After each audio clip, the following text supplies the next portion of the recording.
would like to upgrade my subwoofers. What is this?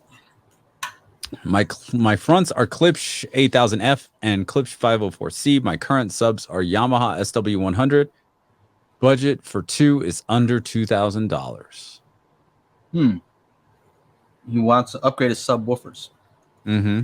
Current he wants to get 2 of them, and he only wants to spend $2,000. Yeah, so if that's a hard limit, right? So now you're saying, okay, you want to spend $1,000 on each sub, right? Yeah. Okay. $1,000. What are we talking? PB 2000 Pro? Is that under 1,000? I know the PB 1000 Pro. Boom! It's 1,099. Over. Yeah, it's a little bit over. So if you can stretch that budget, but but look at this. Why go dual? Look, if you go dual, it's only 100. You save $100. So it's only it's 2,100 if you buy both at the same time. I can get with that. So I can get with that. Depending on the size of your room, like cubic footage, I have the PB 1000 here in an 1,140 cubic foot room, and it's absolute overkill. So 2 of those. 1,000 Pros are probably, depending on how big their space is. They got Klipsch towers. Maybe they have a bigger room. SB, you can go SB. Yeah, those 8000F are big speakers, man. Yeah. So Croson says dual 15 shoe subs. I don't know what the price on those are, but a lot of people seem to like those. What about like a Parts Express kit? Like, I mean, it would be unfinished, but they may have, I haven't looked in a while, but they may have some kind of kit options that are available. Yeah, they always used to have like those Ultimax kits. If you're into that, right? What else? Right. What are you gonna need? You're gonna need glue. You're gonna need glue. Yeah, I mean, as soon as you said that, Aaron, I like totally checked out, man. I'm like, I'm not putting shit together. That's like, a hard no. Well, are those some people like doing it? I don't know. Some of them, I think you have to get amplifiers too. Right, that's what I'm saying. Some of them will have like a plate amp that comes with it. I want to say I saw one that has like an external amp. But yeah, right. I mean, that's part of the equation too, is you have to figure that out. Well, I don't know that DIY is really, I hate to say it, I'm not sure that DIY is worth it much anymore these days. I mean, it seems like DIY is getting more expensive, you know, because parts across the board are going up. Shipping. Oh, I see. Yeah. But is it if you wanted like a big speaker, you still got to go DIY like I think you would. Sub. Yeah, I think you would have to. Maybe you get a little more bang for your buck though, because if you can get a good deal on an amp, and now let's say if you're getting a 15-inch sub versus a 12, well, you're probably going to get more output. Yeah, you could shop for a used amp, you know, something like that, like a Pro Sound amp, stick it in a closet somewhere. But if you don't have design skills, that thing's going to look bootylicious. What do they recommend? They use that paint that looks all like with that tacky type looking paint, like the bumpy one. I know what you're talking about. I can't think of what you call it now. It makes me think of like bed liner though, is what it looks like. It just covers up the mistakes, right? So if you have some that are a little uneven, you didn't glue it right, just paint it. Just paint it with that. It's like the wall, right? It looks like stucco. That's what it makes me think of. Yeah, it looks like stucco. There you go, Tim. No. Yeah, that's it. Duratex. Yeah, there you go. Or you could. What else can you do? I mean, you can do a nice gloss finish, but it'll take a long time. I've done it myself. Oh man, it takes a long time. I hate painting MDF. Like I hate it. Oh, so many coats. Yeah, I did see where Justin Gardner was doing the DIY audio guy.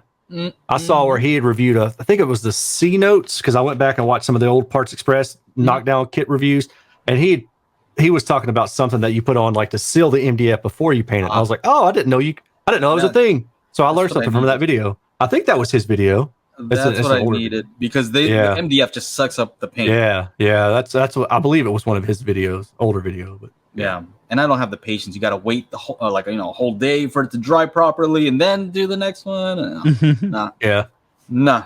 I always just kind of paint mine black with spray paint and then call it a day. Stick it. Is that how somewhere? Or you put yours behind the wall. Yeah, that's right. That's what I do. Yeah.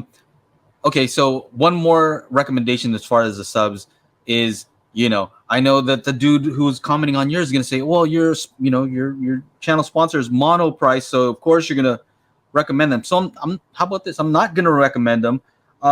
Aaron, would you say if somebody's trying to get some subwoofers, that what are some other alternatives aside from SVS and aside from DIY? Monoprice. I mean, those are kind of easy, right? Because they do what they say they do, right? So they do what they say they're going to. Hey, Monoprice says it does this, and this is what it costs. You know what you're getting for the price. Boom, you're done. That's it. Mm-hmm. I mean, if you want to go like RSL, Speedwoofer. Oh yeah, I haven't tested those. I want to test those. Yeah, I haven't either. I think I'm done with testing subwoofers, man. The last time, I'm not kidding. The last time I tested a subwoofer, I left it running outside. It was doing its tone burst testing, so it's like boom, boom, and I do multiple averages, so it doesn't do just one tone burst. It does like 16 or something, and then it averages it out. That way, it knocks the noise floor down, and I get better results, like more accurate results at very low frequencies when there's not a lot of output. But because it's doing that, I'll just let it run, and I forgot about it. And my neighbor from next door came over. He's like, "You're not planning on running that all night, are you?" It was like 8 o'clock. I was like, "No." So I think I'm done after that, man. You're like, "Oops." Yeah, pretty much. Yeah, I was like, "That's my bad, man." He's like, "Oh, it's okay." I was like, still, I feel bad." Yeah. So here we go. So everybody's saying Monoprice. I'm putting up Rhythmic, so I'll put up. Rhythmic's another one. Yeah, I haven't tried those, but I like the idea of the servo tech. I haven't tried it, but yeah. I've actually tested a Rhythmic subwoofer a long time ago, and it was like the FG12 or something like that. I don't recall, but that was a good one, and you got a lot of stuff. Would you say the servo tech is I have no worth idea. it versus like a strong amp? I could not tell you. I think the only way to accurately do that is to really do some like true blind listening tests with the servo enabled and the servo disabled.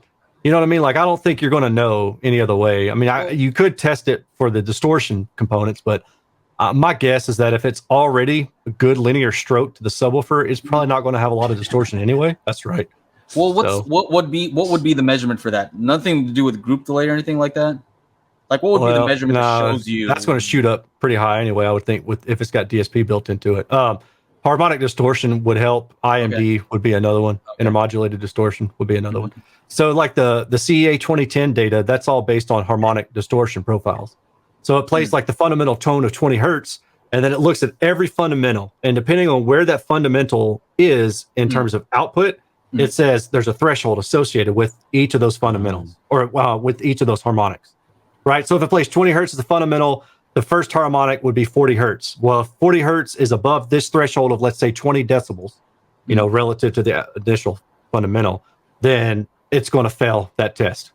And then it just goes down the line. It goes out to like 9 or 11 harmonics, so 9 times 20, 180? That's just because you don't understand what fast bass is about. Aaron. Yeah, no, for sure. You knew about fast musical bass. That makes the fast musical bass. Musical bass, then you would want to get these rails. You would have to get the rail that are on sale. 20% off right now. Yeah. Yeah, those guys are going to send me like that.